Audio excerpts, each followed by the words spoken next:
Thanks for staying with us here on Newsnight. We get to change gears a bit and talk about something really uplifting. The Cotton Foundation will be rebuilding and upgrading the Dr. J.L. Dube High School in KwaMashu. The school will be turned into a world-class facility and will include recycling stations even. For more on this initiative, I'm joined by Cotton Foundation Ambassador, world-renowned actress Nomzamo Mbatha, and most importantly, Dr. J.L. Dube High School old girl. Is that correct? No. Oh, okay. I wish. Okay. I wish. It was an option. It was definitely an option growing up. But then I was sent to a school in Sydenham. Oh, okay. No, because I saw you in the uniform. I said, I'm sure you just took that out of your cupboard at your mother's house and put it back on. So the day before the soil turning ceremony, I was speaking to a group of girls in grade 8 and also in grade 11. And so I told one of them, I said, you know, I want to wear the uniform. I want to surprise all the learners, the 1,200 that's going to be in attendance. Sure. And Anele said, I've got my uniform, can I bring it for you tomorrow? I said, okay. And so on the day of the soil turning, she came and she had ironed it and she dressed me up. There's a little video that I'm going to be posting. It was such a cute moment, and so all the kids just went crazy. Why was that important for you, the putting on the uniform, walking in there in front of thousands, over 1,000 students? Representation matters in so many ways, you know.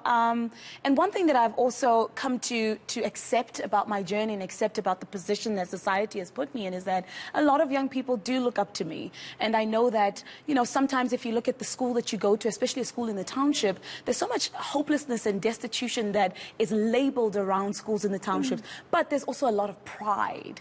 And to be able to see somebody that you admire, somebody that you revere, also put on your uniform and put it on with pride and walk around your school, I mean, I got the reaction that I definitely thought I would, and they were so happy. And I suppose personally you must have had a moment, because it was a moment to reflect on how far you've come 100%. and how you can still go back to KwaMashu and hold your head up high. Oh, what a full circle moment. So far, so far, so far, these little feet have taken me. And as I said, you know, J.L. Dube has always been very, you know, renowned in the township to be a school of academic excellence. And so to be able to go back in this kind of way was just like such a full circle moment for me personally. And just seeing just how my journey as a young girl who used to walk the streets of KwaMashu and go to the bus stop so that I can get to school, or even go to buy bread, and you know, there's a weird camaraderie that kind of happens in the streets. You know, you don't walk past somebody and not say hi. Oh, you have to greet. You have to. You have to look up and you have to greet. And if we're the kids who are walking at 6 o'clock in the morning and we're all in school uniform, we have familiarity around each other. And so to come back and have what I've had in the past 2-3 days is just, it's beautiful. Now, obviously, the school is going to be turned into a state-of-the-art facility, digital this, you know, brand new spanking that, sports facilities, etc., much needed in so many of our schools. But what caught my eye is that the Cotton Foundation is also going to put quite a bit of attention on mental health programs that they want to institute at the school. And I know this is something that's very close to your heart, and you've spoken about it before. How important is that, going back to, in as much as there's so much positivity that you remember from where you grew up, a lot of our kids growing up in townships face a lot of hardships and yet are expected to always pull themselves up at their bootstraps, to overcome, to be strong, to be brave, with no safety net, often with no support, and very, very little at home that they can lean on. How important are mental health programs like this? 100% very important. I mean, I was the girl who had to put on her big girl panties on and bootstraps as well, and have the courage and have the bravery and fight for her for her life, and want to make it out of KwaMashu because of what we were surrounded with. And unfortunately, the socio-economic landscape has not changed. In fact, I probably think it's gotten even worse. I think it's important to be able to have a school that has a holistic program when it comes to learner experiences. You know, learners spend a lot of their time at school. You know, it's the sometimes teachers. it's the only safe space. It's the only safe space. School was my escape. School was my safe space. I felt free at school. I felt like I can be anything that I want to be. But at home as well, I was fortunate enough to have a grandmother who cared. You know, a lot of the kids have to navigate a lot of abuse at home. They have to navigate poverty at home. They have to navigate a lot of family dynamics that really and truly sometimes are not very healthy towards their mental health. And so it's important to be able to be at school and have a foundation like the Cotton On Foundation that has a program that says you are not alone. This is your safety net. What are the support structures that you need? We see Ivy League high schools, across the world who have psychologists at the beck and call of any student, who have sick rooms, and I think it's important to be able to make a child from KwaMashu, a township, feel as an equal in that way. You have said before that you were almost afraid to speak about your dreams when you were still at school, about what you really dreamt about being. Yes. And you did what so many South Africans who come from difficult backgrounds do. You go and you get an opportunity to study, you do something that's sensible because the family expects it. There's no safety net, there's no second chance. How important is it for us to encourage our children to dream? I mean, I think about my mum, who was a teacher in underprivileged areas for many years in the Western Cape.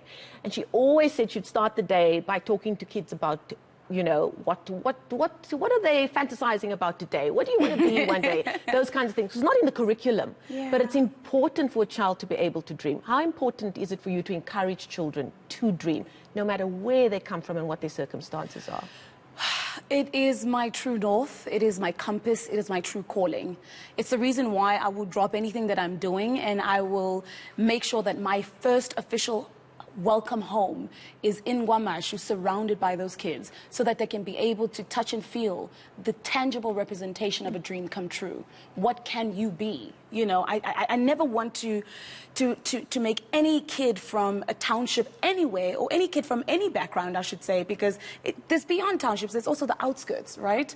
To feel like it's unattainable. I think if I'm there in the physical, it feels much more attainable. When I was giving the talk at the school, I really emphasized self-esteem. I really emphasized dreaming beyond the horizon.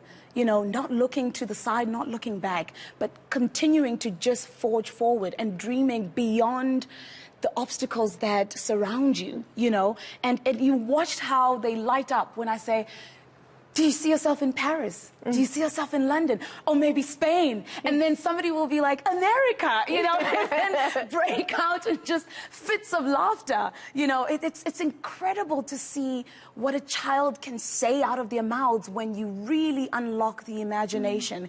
I'm going to share this. This is the first time I'm probably sharing it on national television.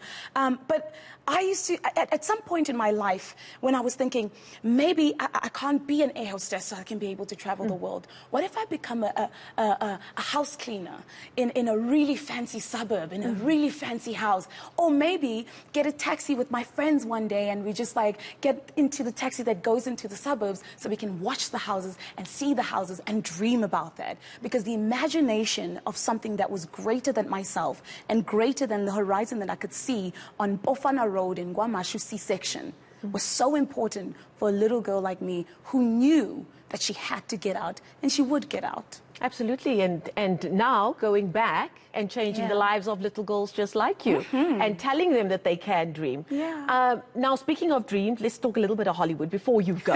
We've ticked all the boxes now and spoken about really heartfelt things. I mean, it's been a breakout few years for you. Coming to America, you shot, I think it was last year, you finished shooting with Bruce Willis. Can you tell us what else is on that horizon that we keep speaking about? And what are you still dreaming about, Nomzamo Mbatha? What am I still dreaming about? I'm still dreaming about so much, but I'm also very much kind to my journey. I've learned to just let go and really enjoy myself. Right now, I have a local production that's also an international co-production. So it's going to be for a global audience as well as the local audience. I obviously can't speak about it right now, but it's going to be announced very, very soon. And of course, there's always something happening in Hollywood that has 2,000 pages of an NDA. Oh, right. Sign away. So. No news on family WhatsApp groups, nothing. Zero. My mother finds out through the PR announcement. So very exciting things in the horizon. I'm really excited about my journey. And I'm just having a really, really good time. And you're not, that's the thing, when you're having a good time, it's like, but wait a minute, something's about to go wrong. I know. You know, have you learned to get rid of that little muscle flex that too many of us have? No. No. I was saying to someone just the other day, I said, I'm scared. Every day I wake up really scared. But I know that I'm a really brave girl, but I wake up really, really scared. But I do it anyway. And, you know, even with this project that I'm currently doing, I'm just scared most of the time. We'll call it a good kind of scared. Yes. Yeah, let's call it that. Yes. Okay, well, you see, if Nomzamo Mbatha can feel scared and get up and do a job, so can all of us. Thank you so much, Absolutely. Nomzamo Mbatha, for joining us this evening. A Cotton On Foundation ambassador, going back to her hometown of KwaMashu to unveil a great bit of work that the foundation will be doing over the next while. Thanks for your time this evening and for coming in. Thank you for having me.